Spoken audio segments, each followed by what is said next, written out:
Huzurabad MLA పాడి కౌశిక్ రెడ్డి కొన్ని controversy కామెంట్లు చేయడం జరిగింది. ముఖ్యంగా ఇటీవల కాంగ్రెస్ పార్టీలో చేరినటువంటి బీఆర్ఎస్ పార్టీకి సంబంధించినటువంటి ఎమ్మెల్యే పైన చేసుకున్నటువంటి ప్రయత్నం చేయడం జరిగింది డాక్టర్ సంజయ్ పైన. సో ఒక పక్కన కాంగ్రెస్ పార్టీ శ్రేణులందరూ కూడా బగ్గుమంటా ఉన్నారు. కాంగ్రెస్ పార్టీ శ్రేణులందరూ కూడా పాడి కౌశిక్ రెడ్డి చేసినటువంటి వ్యవహారం పట్ల తీవ్రమైనటువంటి ఆగ్రహజాలంతో వాళ్ళందరూ కూడా ఒక పక్కన పాడి కౌశిక్ రెడ్డిని చాలా విమర్శిస్తూ ఉన్నారు.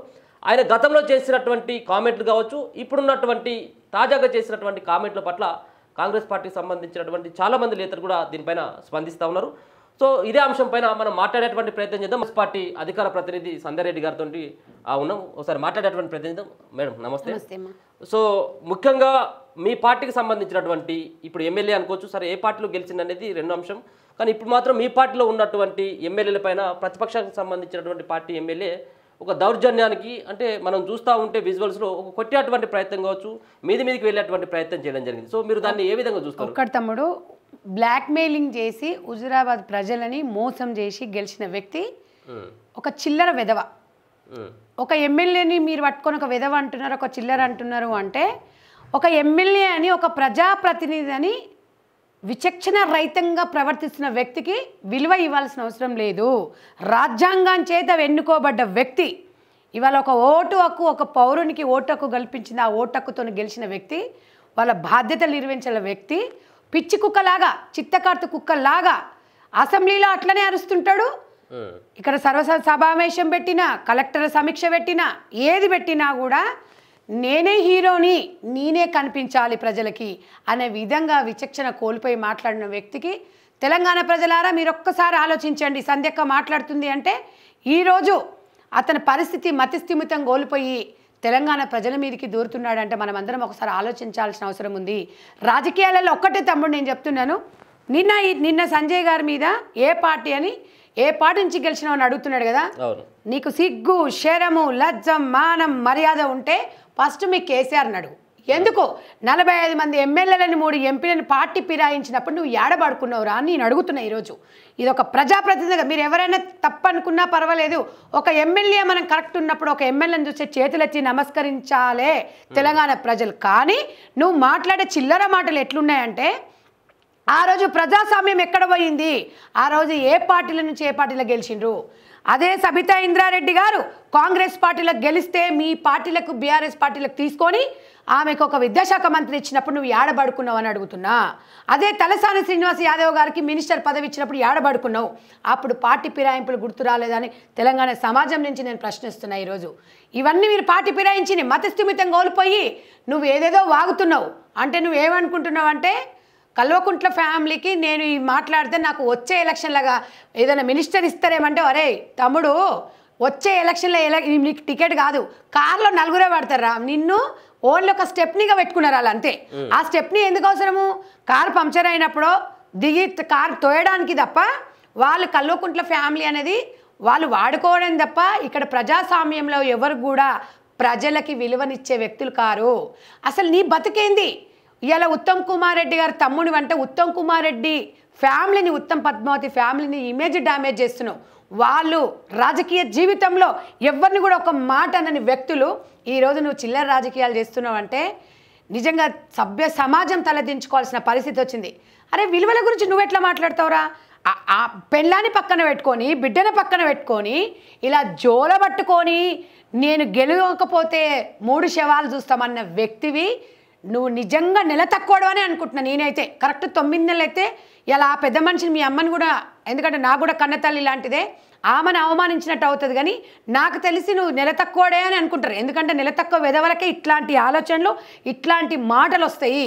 ఒక రాజ్యాంగం చేత ఎన్నుకోబడ్డ వ్యక్తివి ఇవాళ సహనం కోల్పోయి హుజురాబాద్ ప్రజలు వాళ్ళ సమస్యలను పక్కదారి పట్టిస్తేవి ఈ రకంగా నువ్వు బిహేవ్ చేస్తున్నావంటే నేను అదే అడుగుతున్నా, మీరెందుకు కల్వకుంట్ల ఫ్యామిలీ ప్రశ్నిస్తలేరు?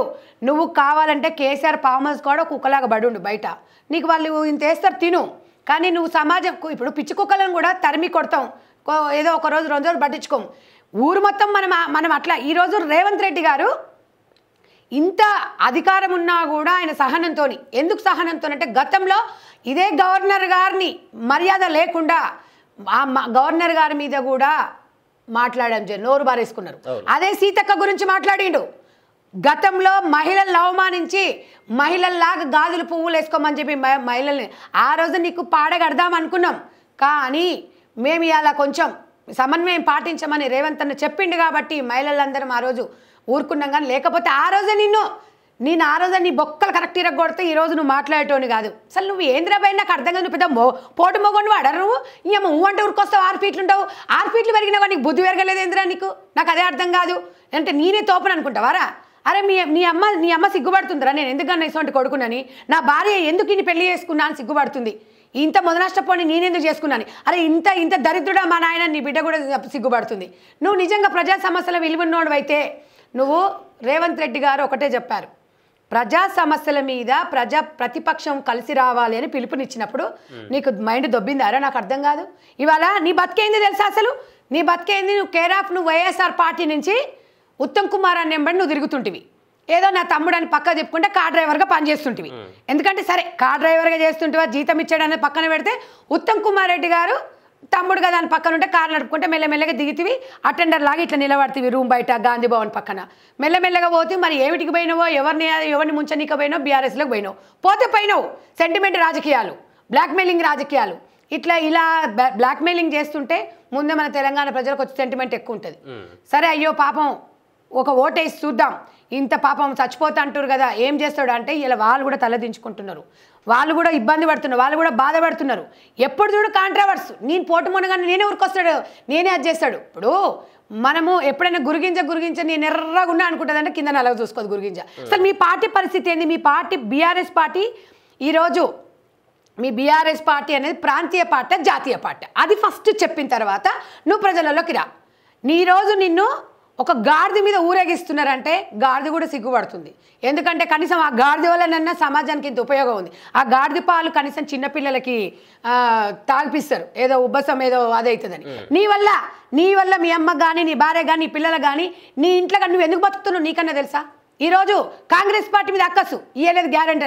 అరే నువ్వేం పీకినవరా నాకు అర్థం కాదు. బీఆర్ఎస్ పార్టీలో దళితుని సీఎం చేయకపోతే తల నరుక్కుంటున్న కేసీఆర్ మరి ఎందుకు నరుక్కోలేదు? మరి ఎందుకు నిలదీస్తలేవు? 3 ఎకరాల భూమి ఇస్తున్నాడు, మరి ఎందుకు లేదు? ఎందుకు తెలంగాణ ఇచ్చిన తర్వాత కాంగ్రెస్ పార్టీలో బీఆర్ఎస్ పార్టీ విలీనం చేస్తున్నాడు?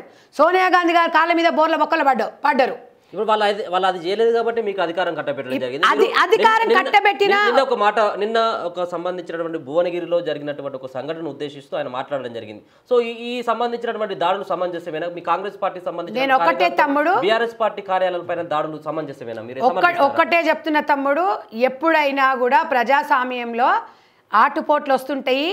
ఒక 5 సంవత్సరాలు పాడి కౌశిక్ రెడ్డి గారు నాట్ ఓన్లీ కాంగ్రెస్ పార్టీ మీదనే ఆయన దాడి చేస్తున్నారని కాదు, తెలంగాణ ప్రజల మీద తిరగబడుతుండు. తెలంగాణలో గవర్నమెంట్ అధికారుల మీద కూడా ఆయన పెత్తనం చెలాయించుకుంటూ చేతి ఇట్లా పెడుతున్నాడు అంటే వాడు చేతులు ఇరగొట్టాలి.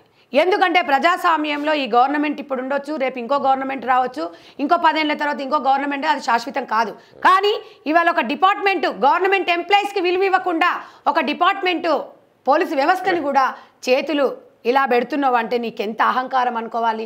ఇవాళ అదే మహమూద్ అలీ గారు హోమ్ మినిస్టర్గా ఉన్నారు. హోమ్ మినిస్టర్గా ఉన్నప్పుడు కనీసం ఫామ్ హౌస్లో కూడా రానియలేని కేసీఆర్ నిన్ను ఎట్లా రానిస్తారు అనుకుంటున్నావు? నీకు ఎలాంటి భవిష్యత్తు ఉంటుందని నువ్వు అనుకుంటున్నావు? నువ్వు ఎవరిని అవసరం? నీది ఏంటి? నీ కేరాప్ నీ అడ్రస్ ఏంటి అసలు? నీ రాజకీయ భవిష్యత్తు ఇలాంటి రేవంత్ అన్న మేము ఒక్కటే చెప్తున్న మహిళల తరఫున, ఇలాంటి ఎదవలని మీరు జైలుకు పంపిస్తేనే మళ్ళీ వీడు సర్పంచ్ కూడా పోటీ చేయొద్దు. మీకు అంత ధైర్యం లేనట్టుగా కనబడుతుంది. ధైర్యం అంటే మేము ల్యాండ్ ఆర్డర్ని ఎప్పుడు కూడా మా చేతిలోకి తీసుకోము. చట్టం అనేది తన పని తీసుకొని పోతుంది. ఇప్పటి కూడా స్పీకర్కి ఇంత గతంలో కూడా మేము ఫిర్యాదు చేసినాం. ఈసారి మాత్రం వదిలేదు లేదు. ఎందుకంటే ఇవాళ ఒక సభ నడవనియడు, ఏడజుడు నేనే అంటాడు.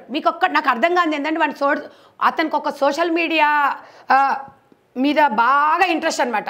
నేను పొద్దున్న లేస్తే ఇలా కనిపించాలి, నేను ఇలా కనిపించాలి. చూడండి మీరు, లేకపోతే అందులో ఏమన్నా ఆయన మాట్లాడిన మాటలో సిగ్గు శరము మానం మర్యాద ఉందా అని మాట్లాడుతున్నాడు. నీకు సిగ్గు శరం మానం మర్యాద ఉందని ఒక తెలంగాణ మహిళగా నేను అడుగుతున్నా. నువ్వు గెలిచింది ఏంది? నువ్వు చెప్పింది ఏంది? వాళ్ళకి చేస్తున్నది ఏంది? ఇలా అదే హుజూరాబాద్ ప్రజలందరూ కూడా మరి అడుగుతున్నారు. వాళ్ళకి నువ్వేం సమాధానం చెప్తావు? ఎన్నడన్నా నువ్వు ఒకరికన్నా ఈ గవర్నమెంట్తో కలిసి వచ్చి ఎన్నడన్నా ఇది మా కాన్స్టిట్యున్సీకి ఇది కావాలి, నువ్వు మమ్మల్ని రానియకపోతేవి, నువ్వు చేయకపోతేవి, మరి అలా ప్రజలు ఎక్కడ పోవాలి? ప్రజాస్వామ్యంలో గెలిచిన తర్వాత ఎలక్షన్లు అయిపోయిన తర్వాత అందరం సమానమని రేవంత్ రెడ్డి గారు కూడా చెప్పారు. కలిసి రమ్మంటున్నారు. మీ మొఖాలకి మేము ప్రతిపక్షంలో ఉంటే మమ్మల్ని అసెంబ్లీకి రానియలే, మీరు ప్రతిపక్షంలో ఉంటే మీరు రావట్లేదు. ఎక్కడి ప్రజాస్వామ్యము, ఎక్కడి రాజకీయాలు, ఏం రాజకీయాలండి ఇవి? నాకు అర్థం కాదు. రాజకీయాలకి యువత రావాలంటే యువత కాకి వాడిని గాండిచ్చి ఊస్తుంది. నేను పొద్దున కూడా టీవీలలో చూసిన సామాన్యమైన యువత ఈరోజు ఊస్తుంది కౌశిక్ రెడ్డిని. అంటే ఏ రాజకీయాలకు సంబంధం లేని వ్యక్తులు అంటే ఈరోజు రాజకీయం ఏ స్థాయికి దిగజారింది. హరీష్ రావు గారు అన్న మరి దీని మీద మరి మాట్లాడాలి.